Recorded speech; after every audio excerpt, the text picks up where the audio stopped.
Chapter 4. Thomas leaned against a tree as he waited for Chuck. He scanned the compound of the glade, his new place of nightmares where he seemed destined to live. The shadows from the walls have lengthened considerably, already creeping of the size of the ivy-covered stone faces of the other side. As at least this helped Thomas know directions. The wooden building crouched in the northwest corner, wedged in the darkened path on the shadow of grove trees in the southwest. The farm area, where a few workers were still picking their way through the fields, spread across the entire northeast cluster of the glade. The animals were in the southeast corner, mooing and crowing and baying. At the exact middle of the courtyard, the still gaping hole of the box lay open, as if inviting him to jump back and then go home. Near that, maybe 6 meters to the south, stood a squat building made of rough concrete blocks, a menacing iron door on its only entrance, where there were no windows. A large round handle, resembling a steel steering wheel, marked the only way to open the door, just like something within a submarine. Despite what he'd just seen, Thomas didn't know which he felt more strongly, curiosity to know what was inside, or dread finding out. Thomas had just moved his attention to the four vast openings in the middle of the main walls of the glade when Chuck arrived. A couple of sandwiches crowded in his arms, along with apples and 2 metal cups of water. The sense of relief that flooded through Thomas surprised him. He wasn't completely alone in this race. Frypan wasn't too happy about me invading his kitchen before supper time, Chuck said, sitting down next to the tree, motioning to Thomas to do the same. As he did, grabbed the sandwich, but hesitated, writhing monstrous image of what he'd seen in the shack popping it back into his mind. Soon, though, his hunger won out and he took a huge bite. A wonderful taste of ham and cheese and mayonnaise filled his mouth. Ah, man, Thomas mumbled through a mouthful. I was starving. Told you. Chuck chomped into his own sandwich. After another couple of bites, Thomas finally asked the question that he had bothered him. What's actually wrong with that Ben guy? He doesn't even look like human anymore. Chuck glanced over at his house. Don't really know, he muttered absently. I didn't see him. Thomas could tell the boy was being less than honest but decided not to press him. Well, you don't want to see him, trust me. He continued to eat, munching on his apples as he studied the huge breaks in the walls. Though it was hard to make out from where he sat, there was something odd about the stone edges of the exits of the outside corridors. He felt like uncomfortable sense of the urge to look at the towering walls, as if he hovered above them instead of sitting in at their base. What's out there? He asked, finally breaking the silence. Is part of a huge castle or something? Chuck hesitated, looked uncomfortable. I've never been outside the glade. Thomas paused. You're hiding something, he finally replied, finishing off his last bite and take a long swing of water. Frustration and getting no answers from anyone was starting to grind his nerves. It only made it worse to think that if he did get answers, he wouldn't know if he'd be getting truth. Why are you guys so secretive? That's just the way it is. Things are really weird around here. Most of us don't know anything. Half of everything. Half of everything. It bothered Thomas that Chuck didn't seem to care about what he said, that he seemed indifferent to having his life taken away from him. What's wrong with these people? Thomas got to his feet and started walking towards the eastern opening. Well, no one said I could look around. He needed to learn something, or he was going to lose his mind. Whoa, wait! Chuck cried, running to catch up. Be careful, those puppies are about to close. He already sounded out of breath. Close, Thomas repeated. What are you talking about? The doors, you shank. Doors? I don't see any doors. Thomas knew Chuck wasn't making stuff up. He knew that he was missing some obvious. He knew uneasy and realized he slowed his pace, not eager to reach the walls anymore. What do you call those big openings? Chuck pointed at the enormous tall gaps in the walls. They were only 10 meters away now. I call them the big openings, Thomas said, trying to counter his discomfort of sarcasm, as he's disappointed that it wasn't working. Well, they're doors, and they close up every night. Thomas stopped, thinking Chuck had to have said something wrong. He looked up, looked side to side, examined the massive slabs of stone, and an uneasy feeling blossomed into his outright dread. What do you mean they close? Just see yourself in a minute. The Ronalds will be back soon, and the walls are going to move until the gates are closed. You're jacked in the head, Thomas muttered. He couldn't see how the mammoth walls could possibly be mobile. Felt so sure of it, his sight relaxed, thinking Chuck wasn't just playing a trick on him. He realized the huge split that led outside the more stone pathways. Thomas gaped, his mind emptying the thoughts as he saw it all firsthand. This is called the East Door, Chuck said, as if proudly revealing his piece of art he'd created. Thomas barely heard him, shocked by how much bigger it was up close. As 6 meters across, the break in the wall went all the way to the top, far above. The edges that bordered the vast openings were smooth except for one odd, repeating patterns on both sides. On the left side of the east door, deep holes several centimeters in diameter was spaced 30 centimeters apart and bored into the rock, beginning near the ground and continuing all the way up. On the right side of the door, rows 30 centimeters long and 10 in diameter jutted out from the wall edge in the same pattern as the hole facing on the other side. The purpose was obvious. Are you kidding? Thomas asked, the dread slam on the back in his guts. You weren't playing with me? The walls really moved? What else should I have meant? Thomas had a hard time wrapping his mind around the possibility. I don't know.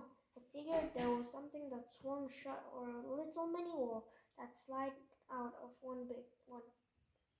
How can these walls move? They're huge, and they look like they've been standing here for 1,000 years. And the idea of those walls closing and trapping him inside this place called the glade was downright terrifying. Chuck threw his arms up, clearly frustrated. I don't know, they just move. Makes one heck of a grinding noise. Same thing happens out in the maze. Those walls shift every night too. Thomas, his attention suddenly snapped up by a new detail, turned to face to a younger boy. What did you say? Huh? You called it a maze, you said. Same thing happens out in the maze. Chuck's face reddened. I'm done with you, I'm done. He walked back towards the tree they just left. Thomas ignored him, more interested than ever in the outside of the glade. A maze? In front of him, through the east door, he could make out passages leading to left, to the right, and straight ahead. The walls of the corridors were similar to those that surround the glade, the ground made of the same massive stone blocks in the courtyard. The ivy seemed even thicker out there.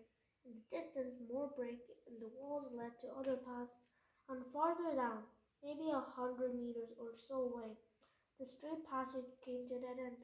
Looks like a maze, Thomas whispered, almost laughing to himself, as if things couldn't have got any stranger. They'd wiped his memory out and put him inside a gigantic maze. It was all so crazy it really did seem funny. His heart skipped a beat when the boy unexpectedly appeared around the corner up ahead, entering the main passage of one of those offshoots to the right, running towards him and the glade.